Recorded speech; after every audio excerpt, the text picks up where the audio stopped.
Rhys Thomas. Welcome to the Hello. Ground Zero podcast. Thanks for coming on. Absolute pleasure, mate. Mate, I have to start off by saying what you and Matt are doing with the Tidy Butt charity is fucking top notch. I've been a supporter for, since I had Matt on. Yeah. And I think it's brilliant. The fact that you go into schools, workplaces, all that sort of stuff, mate, it's fucking spot on. So cheers to you guys for spreading the awareness. You know what I'm saying? You're a bit better than me. You got water. That's pretty much all I drink. That's all I drink nowadays, mate. It used to be gin. But... No, but seriously, it's a fantastic cause, fantastic charity, and fucking brilliant. I'm Thank you very hoping much. At some point to sort of go down a similar avenue myself down here in Kent. Hopefully, if I can get through some hoops and whatnot. Too much going on at the minute, but always, mate. But mate, seriously, so what sort of got you and Matt involved with each other? That sounds a bit gay, but no. So no, but basically we it's mad really. So when I moved over from South Africa to the UK, I arrived in like late 2000s. So November of 2000, and I came over to play rugby, and my first rugby team that I joined was Newport Youth, and Matthew was the captain. Oh, really? Yeah, and it was just mad, mate.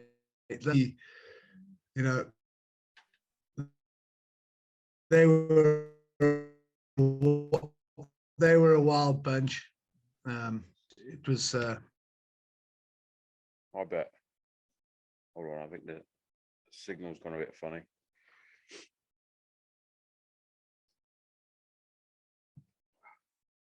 Can't tell if that's my signal or yours, mate.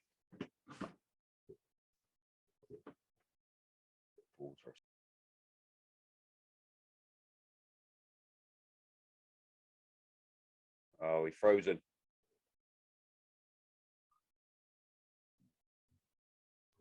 I think that was me.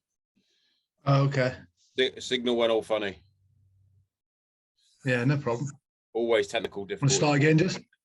Yeah, well, wherever I might have to edit a little bit on that one, but never mind. Yeah. So you met Matt? Yeah, no, yeah. So yeah, basically when I came over from South Africa, end of November 2000, I joined Newport Youth, and Matthew was my first ever rugby captain in the UK and in Wales. Mate, it was they were all wild, mate, and when I came over, I was wild, and it was just mental, mate. That's the thing about I sort of mentioned it the other day where I was talking to a pal of mine called Lee on a different episode about rugby players, because you're all gentlemen off the pitch. On the pitch, fucking nutters. Yeah, that's the thing. Like, we all. I mean, don't get me wrong. There are some rough and tumble, ready to go boys, but most of the time we're just solid lads. We just love partying, maybe a little too much. Yeah, I think so. And when you put them in a group environment with a few beers in them, and then anything's possible. Yeah, of course, like with anything, I think. But I've always had a love for rugby. Growing up, I'm from Hereford originally, and the secondary school, high school that I went to, we didn't have a football team. It was just rugby. I come from a predominantly football background with my dad, but it was always rugby, like at school. So when we were growing up, if you made it to the first team, you got to wear the shirt and all that. At the end of the season, you got to keep the shirt. So I've still got mine. It's in here somewhere. I'm gonna have to put it in a frame, I think. I got my first team jersey upstairs from high school. See, it's all good things. It's all good things. Well, obviously, you went from strength to strength within rugby, because obviously you ended up as a pro. So that's So it's another little thing that I sort of want to touch on, is the fact that you actually went through quite a lot of adversity throughout your career. Obviously, I'm sure you don't mind talking about what happened later on and whatnot. So that's obviously got to be a big something that's going to affect you quite deeply. Yeah, I mean, pretty much because of the way I was, I had a pretty average attitude coming up through the age grade system in Wales, through the academies. I lived on my own. There wasn't a great deal of support from the clubs and stuff at the time, but in the academies. So I worked, I did odd jobs, but most of the time, every penny I earned went on, enjoying in the weeks and in the weekends getting hammered. Yeah. But slowly as you start, I got pro level. I know we came through like a really, as rugby kind of was shifting into more and more professional, I kind of came through that transition. So when I was, started playing with Newport before we went regional, it was still that kind of amateurish approach. Yeah. So although it was professional, after every game, it was just the thing you knew, play out afterwards, big night with all the boys. And, it would just be all like, that was just, nowadays they've got a call social. They've got to say, oh, we're going out this weekend as a team. yeah. Back then it was like, it wasn't even compulsory. It was just happened. Yeah. And, when it then did start to, it was just the norm to go out and play and then, work hard, play hard, I suppose. And, man, it was exciting, it was fun. And then kind of when it did get more professional and I had to put more application in and dedication and those types of things, that's when I had to learn, you know what I mean? And it wasn't something I learned easily. I loved that. I loved that side of the game. I loved the party and I loved the messing about with the boys, getting up to all sorts of crazy shit on the weekends, and then getting buckling back up on the Monday ready to go. I enjoyed that. I didn't really, and I struggled to relinquish that, actually, if I'm honest. I'm sure you did, like, because it's the way I can like show a little bit of comparison to this. Obviously, I served in the military, so very, very similar in the ways that it was. If you're going out, you're going out. Like, you've had a hard week, and it's usually starts on like a Wednesday. So it'll be Wednesday. Oh, we're off to karaoke. You come in? Sure am. Thursday. Well, Thursday's the new Friday, so we're out then. Friday. Well, I'm going to go back home and see the missus. Get home to the missus. Coming out? Yeah, of course we're coming out. And it's just the life of Larry, as they say, and the camaraderie that we had, as I'm sure most professionals in general sort of have, is that inverted commas band of brothers type thing. You're out with your mates. That's the sort of life that you're gonna eventually give up. Like, I gave up the military, and I missed it for fucking so many years, which is the main reason why I spiraled into depression, was the fact that I didn't have that anymore. I didn't have that identity. So that is a similar sort of situation with you with rugby, like. Oh, definitely. Identity is something that I like to talk about a lot now, because it's something I didn't understand. When I had when the walls came crashing down and the career ended, and it was quick. It was just 1 minute I'm in the gym on the bike, next minute I'm in the hospital having a quadruple bypass, and then literally, like, I'm not joking, it was literally a matter of 40 minutes. And when I woke up then the next day and it was all over, it took me a while to get around from that from that operation. But then obviously as the time went on, those months and years thereafter, it was tough. Like, on reflection, I can look back at those times and see, like, I was just so confused, mate. I was so lost. You just try, I was grateful. At the same time, you're happy, I'm like, I was alive. Yeah. but at the same time, it's all you've ever known was the game. Yeah. And then all of a sudden, when you come out the game and in my particular instance, I needed help from, from someone, whether it was my players association or the clubs or the union, but to which I didn't get help from any of them. And, I've been able to forgive them now and make peace with it. But at the time, it made me really bitter, mate, because I bet it did. I bet it did. Oh, proper bitter, because, I just had that life-changing event.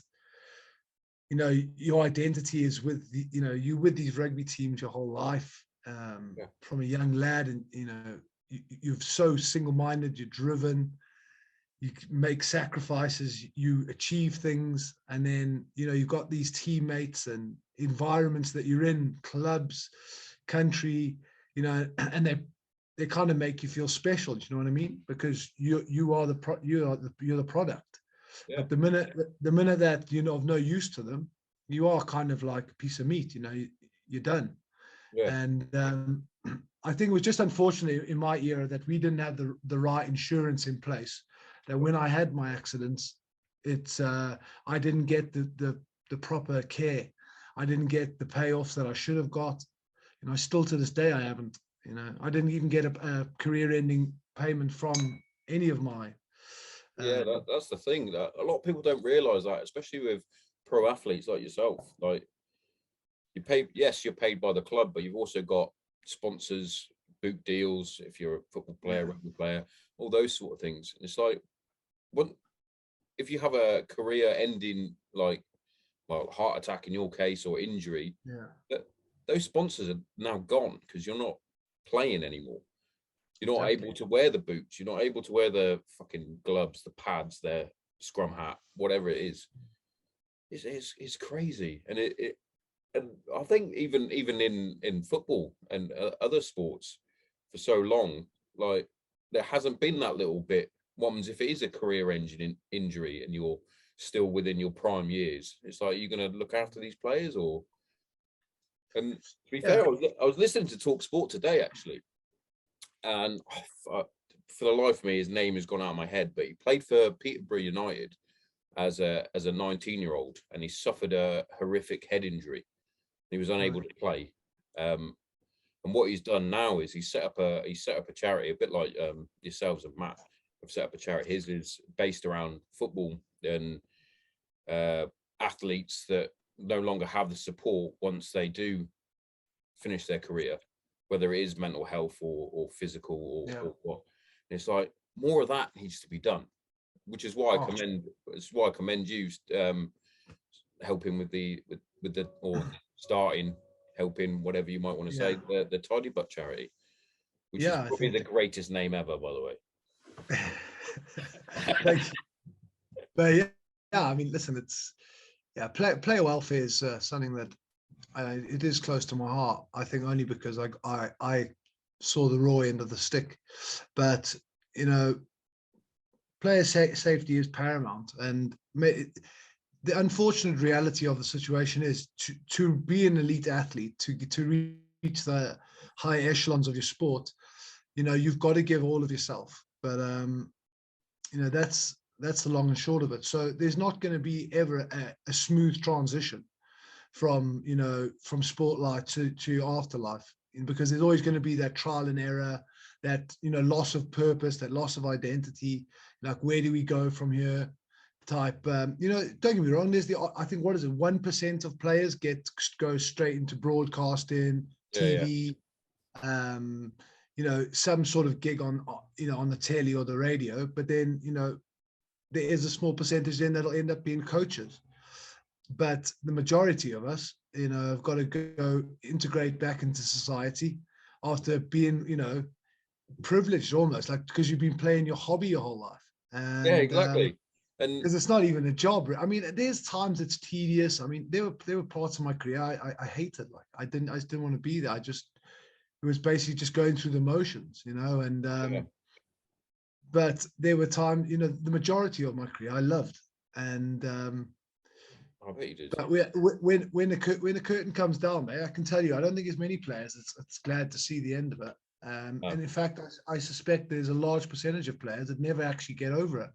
They just go through life living in the past, talking about the good times and That's exact parallels, mate, with the military, especially those that I only did 5.5 years, and for basically 3 to 4 years since I left, that's all I talked about. It was like, I'm going to tell stories about the times that I was in Afghanistan, Iraq, and things like that. And it's like, when I look back on it now, it's like, yes, that was what I did, and I'm proud of what I did, as I should be.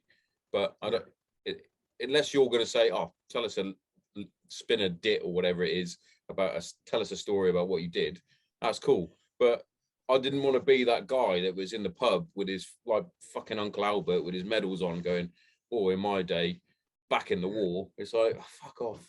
Do you know what I mean? I didn't want to be like that. And I think the longer you serve within the military, the harder it is to let go. Oh, absolutely. My old man is a decent example of this. Not that he talks all the time about his service, but he did 22 years and he did a very good stint of service. Then he went on and became a prison officer. So he basically went from one good service to another good service. So he didn't have that sort of retirement lull where it's like, oh, I wish I was still doing it. Yeah. I mean, for you, you had the unbelievable high of walking out in the Principality Stadium, or the Millennium Stadium, as I know it. Yeah, I mean, it's amazing that your old man is able to, serve for that length of time, and still be with us. I suppose that's amazing in itself, right? But it's hard not to identify as a serviceman or woman or an athlete where you identify as your sport. And I think it's something like someone said to me that rugby's what you do, it's not who you are. Yes. And it was something that hit me, and I was like, fuck, do you know what? Like, it's so true though, isn't it? Because you just get so, it's the life, it's what comes with it.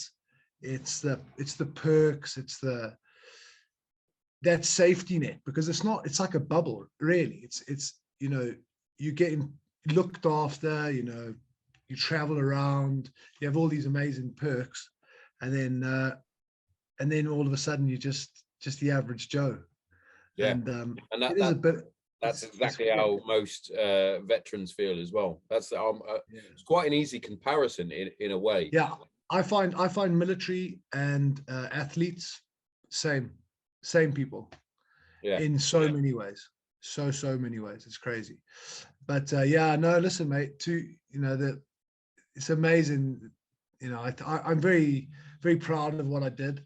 And I'm able now to be proud of it, because for a long time, like I said, because of that bitterness I had with how my career ended and the circumstances with how I was treated, like I struggled to get over that, mate, for probably 8 years. It took me to get over it fully. It's one of those crazy situations that you were in. Obviously, you had the career-ending injury, heart attack.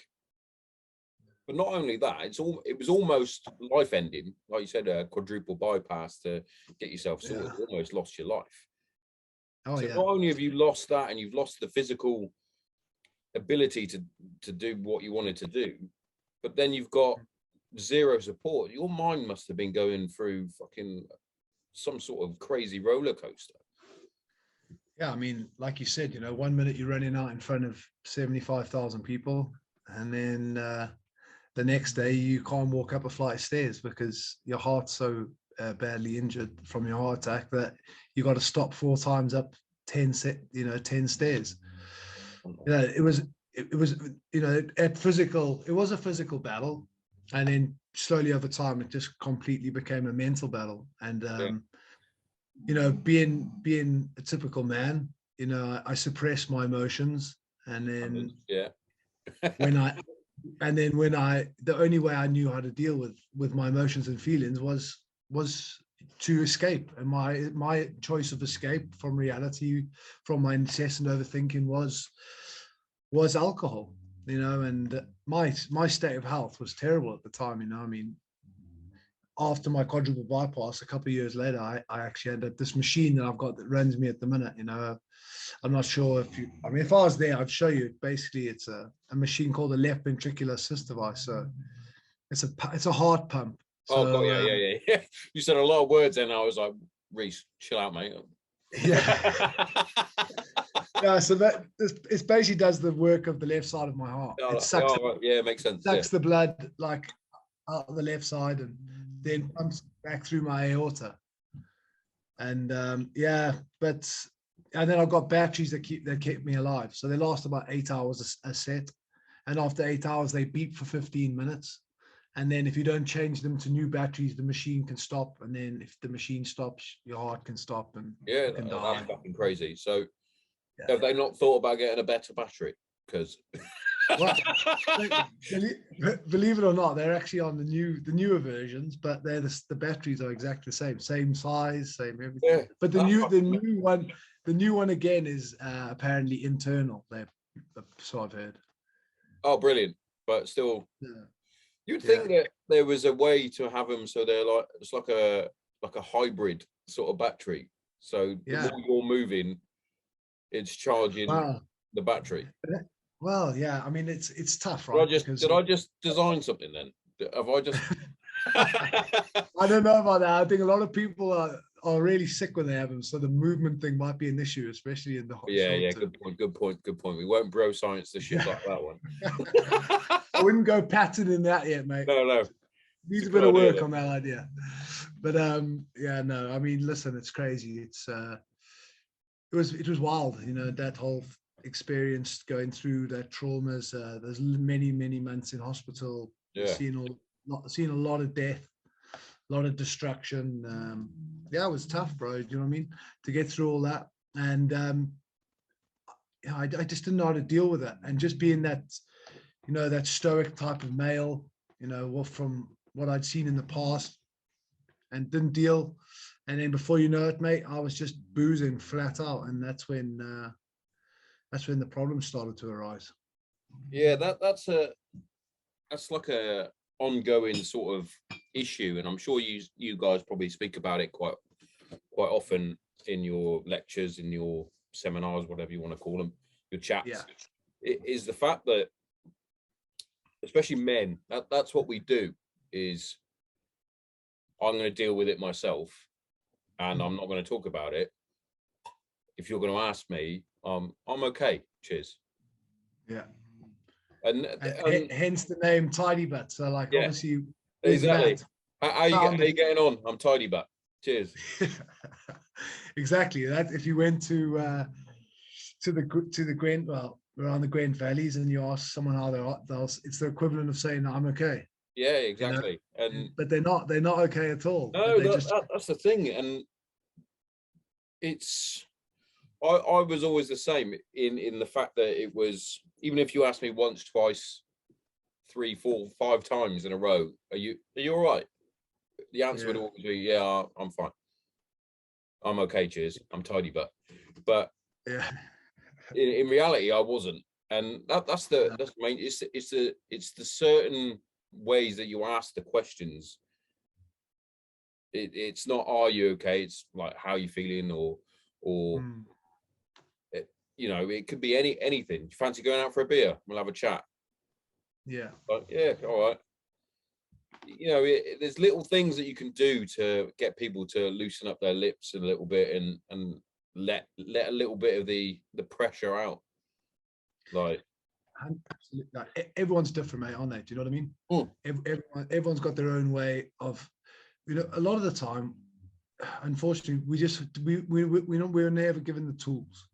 So you're not, and I've said the same thing, like constantly, like even to be fair, what you're doing, going into schools and things like that, fucking brilliant. There's a few times at my girls' schools, they've had a bit of a chat about mental health and things like that, and it's like, good, do more of that. I wish I had that as a kid. Yeah. I think so much of it, mate, it comes down to our conditioning.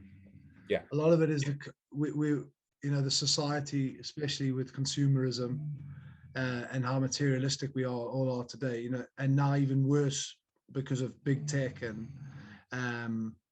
the fight from these tech companies of trying to get, you know, our attentions become valuable.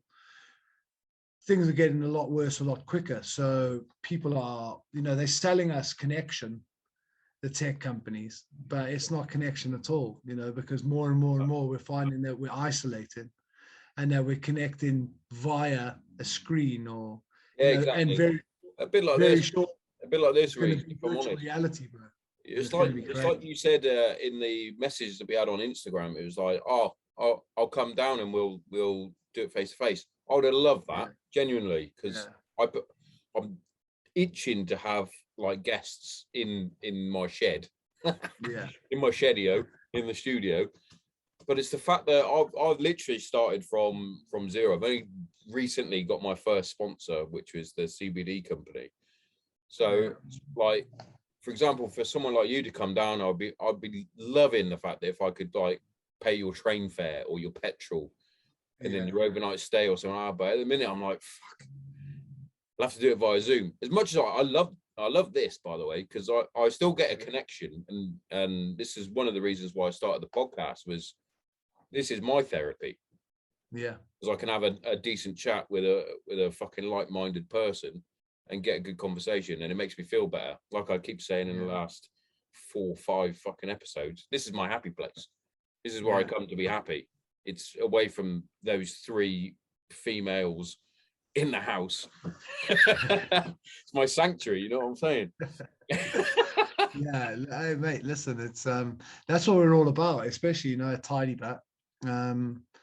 It's just trying to make people feel like they have somewhere, you know, that they feel comfortable with, you know, because it's a community. We've gone away from community massively, and we just try to emphasize how important that is. And like you said, like-minded people, being able to find someone that you can relate to, that's going through the same issues as you, you know, because I think a lot of the time when people are struggling with mental illness or their mental health is going through a dip, it's just about understanding that it's okay. Like, you know, there's plenty of you, because a lot of the time we will tend to feel that it's just us.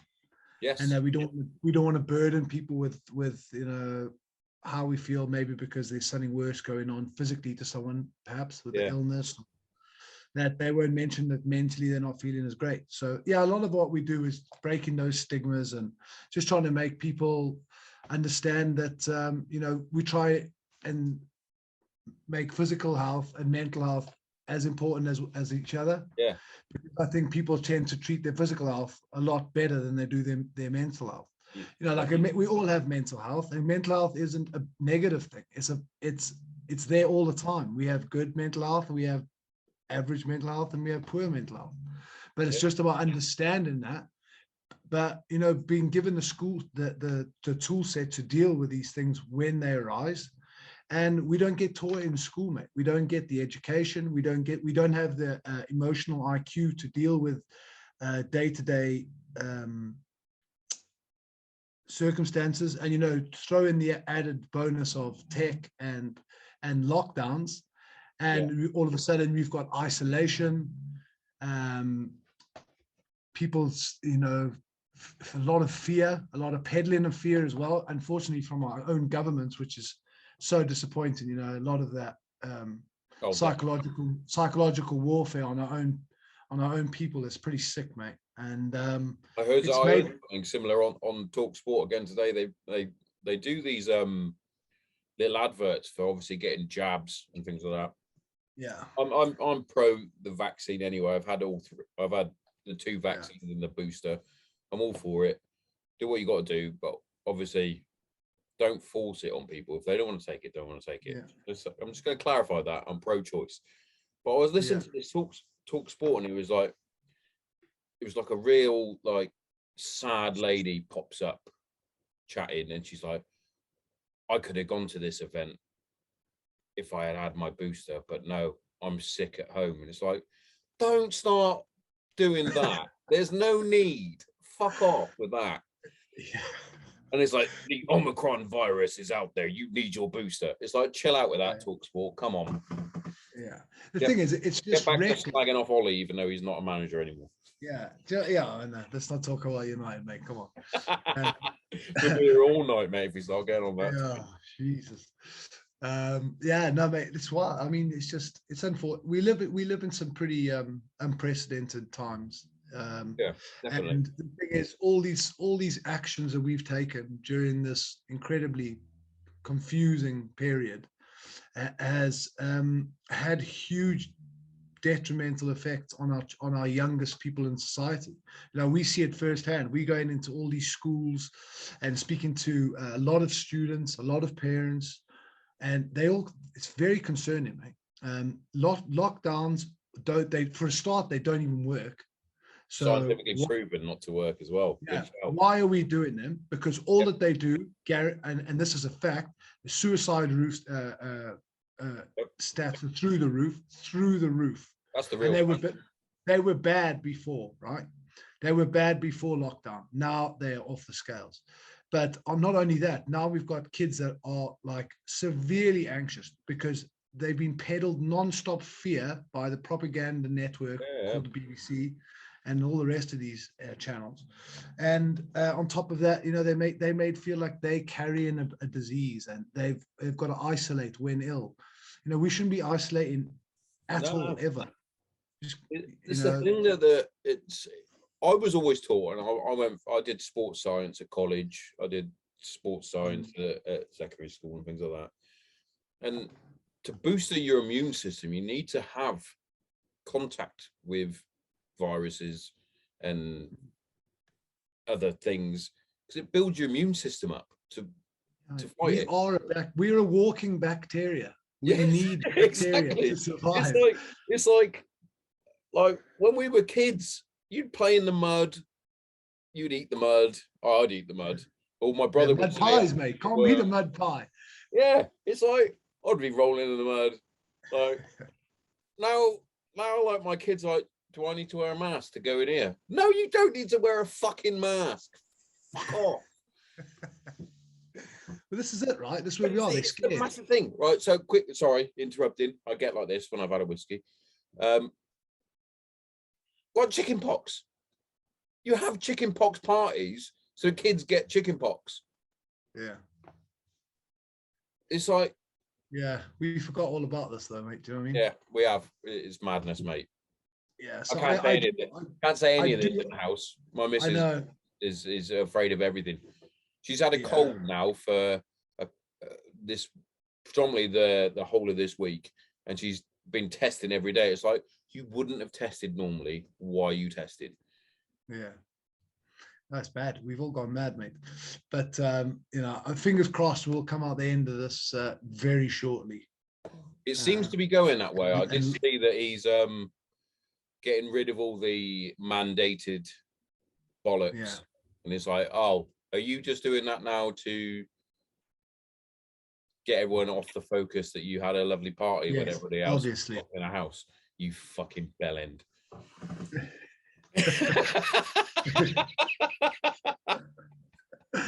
Yeah, no, listen, I hope it, I just, for my own sake as well. I mean, I wouldn't mind going traveling again at some point. I bet.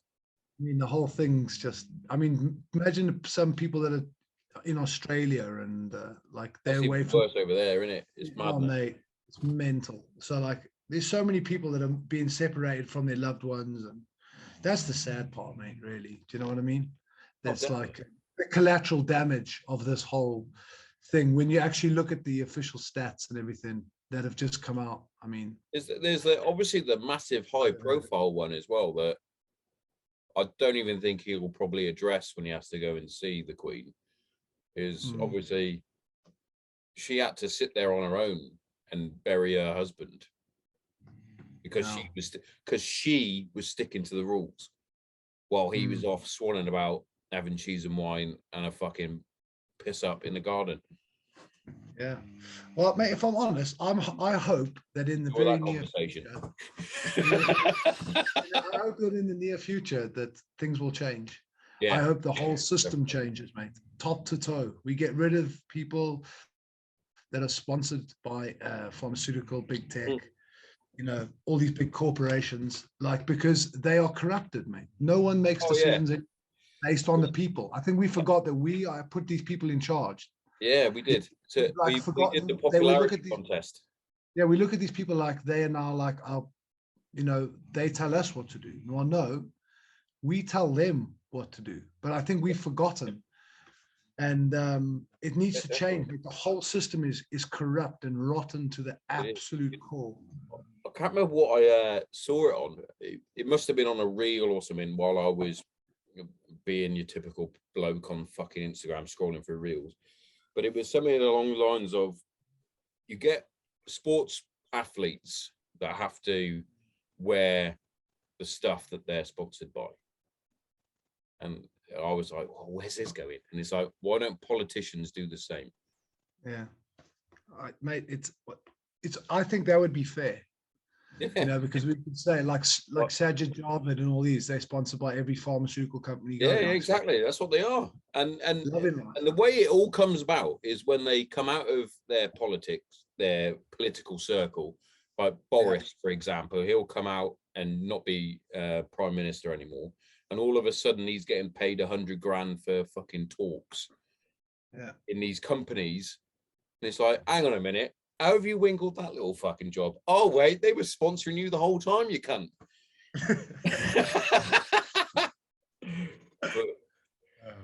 Brilliant. Enough politics now, isn't it, bro? No, enough politics. You shouldn't talk politics while you're in the bar. Absolutely.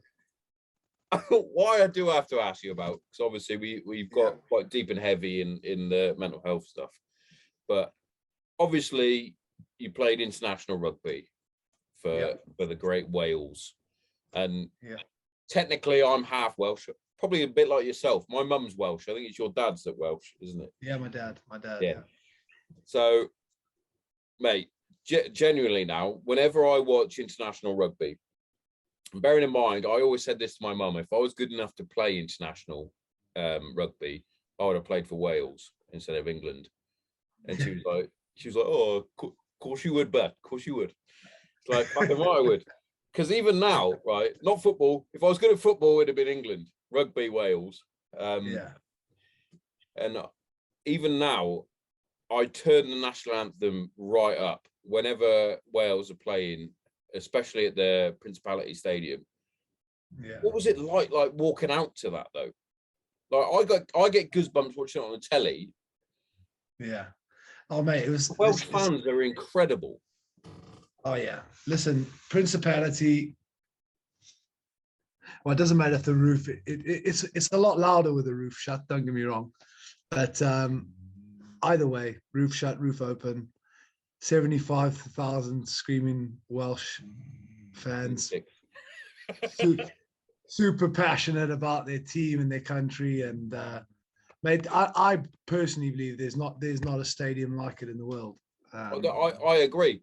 I genuinely agree. And I'm not being biased. I genuinely mean that. I don't think there's a place more central to get into the boozers. There's not a stadium that's as beautiful, that is as loud with the roof shut when you're coming down that, you know, when you're coming down that tunnel onto the pitch, flames bloody blasting everywhere, anthem, and then off to the races. I mean, it's special, mate. It is special. It's a feeling I'll never forget. That's for bloody sure. Yeah. That's one of the good feelings that you want to keep with you, that, because well, I remember I went to watch Wales, I think it was Wales, Argentina, or Wales, something like that. Yeah. It wasn't even, it was a friendly, so it wasn't full. Yeah. But even then, it was like the hairs were coming up on me fucking neck. My mum, super passionate Welsh lady that my mum is, she literally is a Welsh dragon. She was belting out the national anthem. She was staring at me as if to say, "You're going to sing it?" And I'm like, "Well, I would. Well, I don't really know the words. I'll give it a go." But yeah, it's just an amazing atmosphere constantly. like throughout the whole.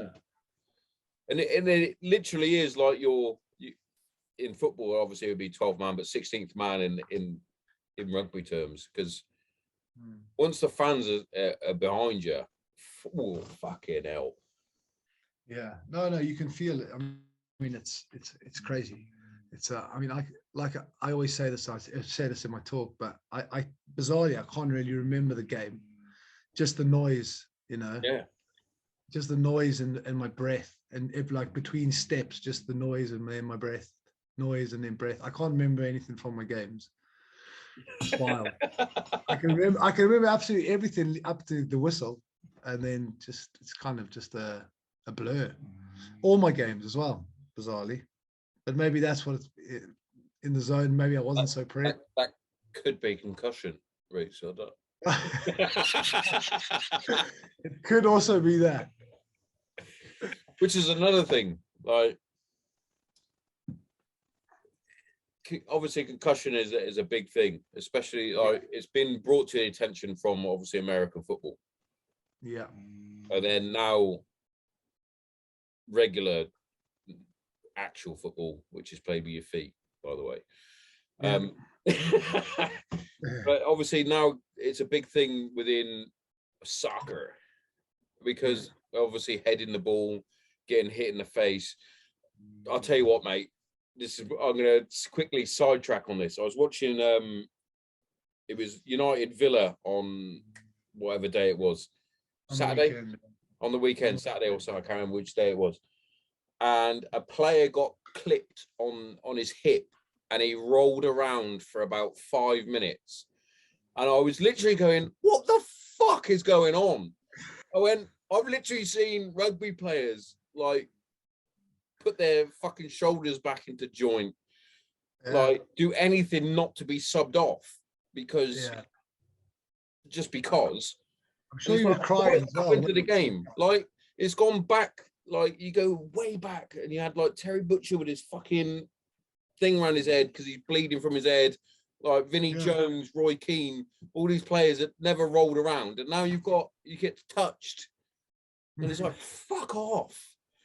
Oh, that really winds me up. And they're talking about obviously concussion from heading the fucking football, and occasionally you get a big fucking meaty headbutt and blood's everywhere and whatnot. And it's like, but look at actual rugby players, and it's like they've been in a car crash.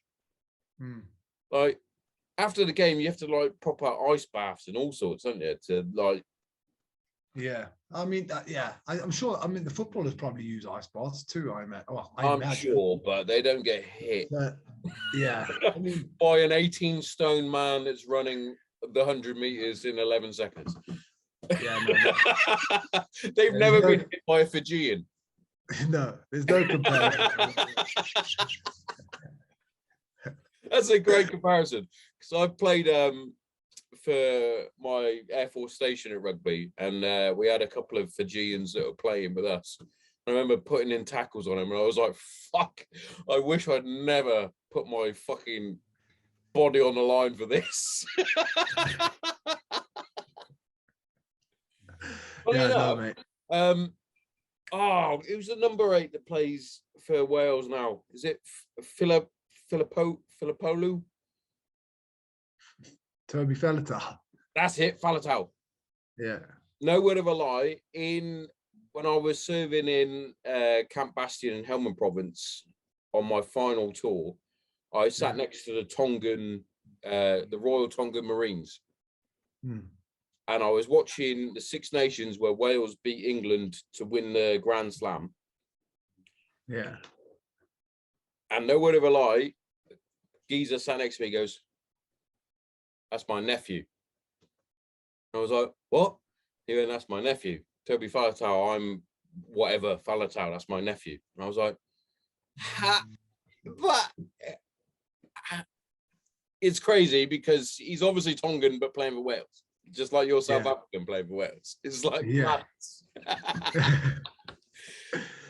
but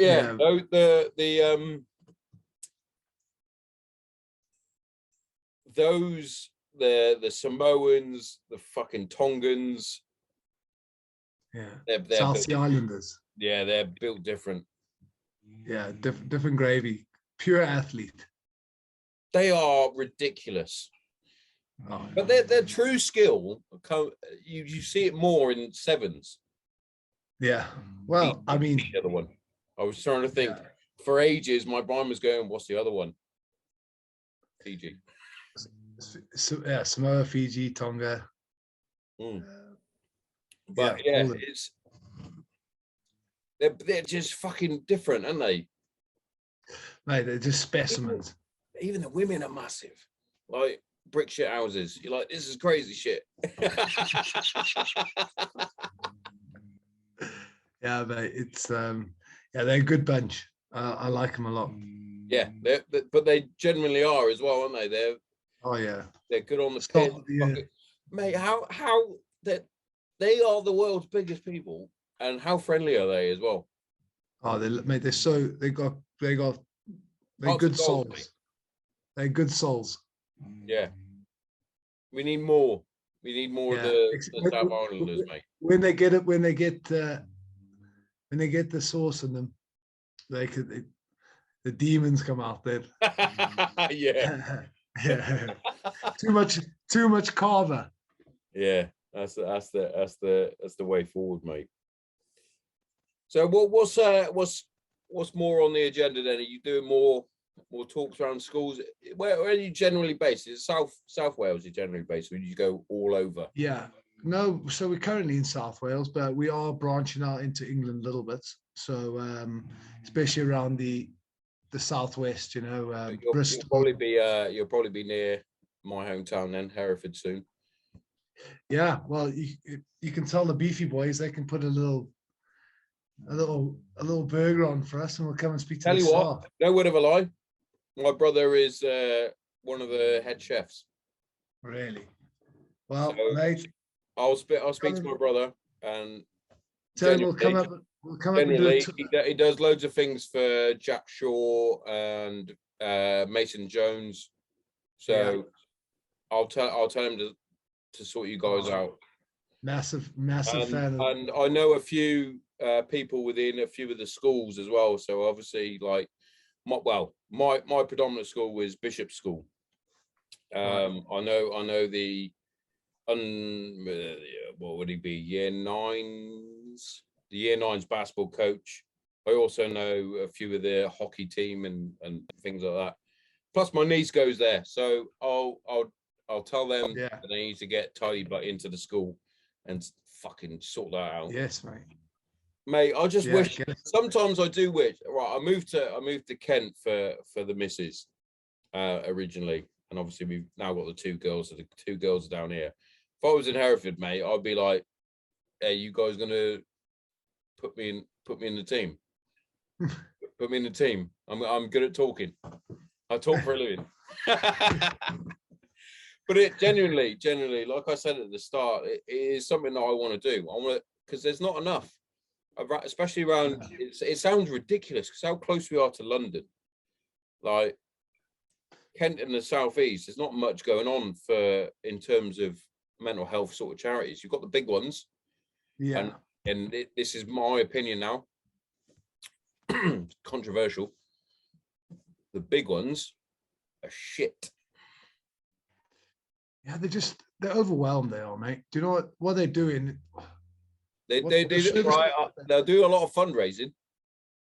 Oh, I mean, listen, they're doing their best. They're offering.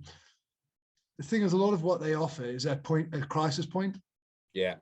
Now we're all about prevention. If we can get in early, because that's the thing that they need to do. It's almost too late.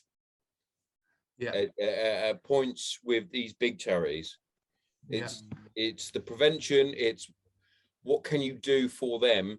I work closely with a guy, good mate of mine, Al, who I've talked about constantly on here in a company called Inner Armour, which is all based around positive psychology.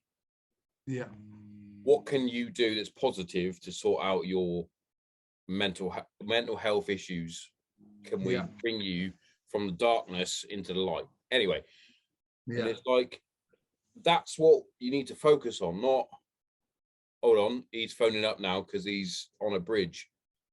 Yeah. I'm well with you on that, on the thing. I'm not saying, well, yeah, I said they were shit.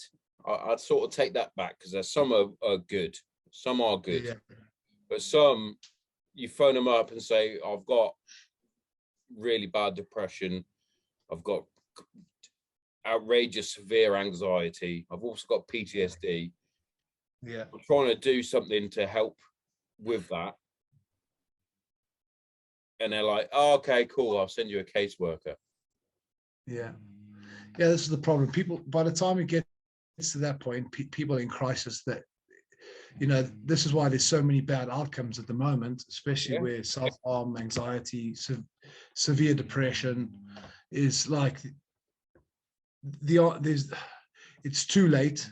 And then, you know, to get from that point, it takes a lot of work to dig those people out of those positions. So the length of time that takes, you know, and the care that they get is probably not adequate, because they're so inundated, they're completely swamped. And even in the NHS is completely swamped with it. Yeah, but why companies like you, or charities like yourself, and the one that I did a charity football match for, a cause called Rock to Recovery. Yeah, do similar things. They help with mental health, physical health, financial, everything. But they're not a registered charity. They're a cause. I think they count themselves out. But like you guys there's more of you guys that is needed. Yeah, smaller ones. Absolutely, mate. Well, that's what we did it for. We did it because when Matt looked for something around the area that could help him, when he was feeling that he was not in a good headspace, that, you know, there was nothing there for him. And when he went to the doctors, they just wanted to shove antidepressants down his throat. And genuinely, I can speak wholeheartedly from experience for that. Yeah, that's exactly what me. And I mean, this is another thing that, you know, I'm not saying that they don't work, but I don't even take them anymore. Yeah, I'm just that there's much better ways. Yeah, and 100%. So it's just about early intervention. A lot of people just need the emotional IQ. They need to be able to give them the tools to deal with today's issues. Rhys, we're speaking from the same song sheet, mate. Genuinely, because I've been saying exactly the same thing. They need a like-minded community where they can feel a part of something. They need purpose. They need their identity, because today, more than ever, it's so confusing growing up. Oh, of course it is. It's just 1,000,001 different things going on in the world, which is, you know, some of it's great. Like there's a lot of acceptance, and I'm all for that. I agree on that. There's a lot of acceptance with new things. Yeah, and that's cool. Whether it's your sexuality, fucking if you're trans, whatever. Exactly. Brilliant. But that's cool. But also, if you come out as gay now, for example, as a former rugby player, you're going to get a bit ridiculed for that. And I'm sure I would love to have him on. Fucking Rhys Thomas. I'd love to have him on just to have a chat, because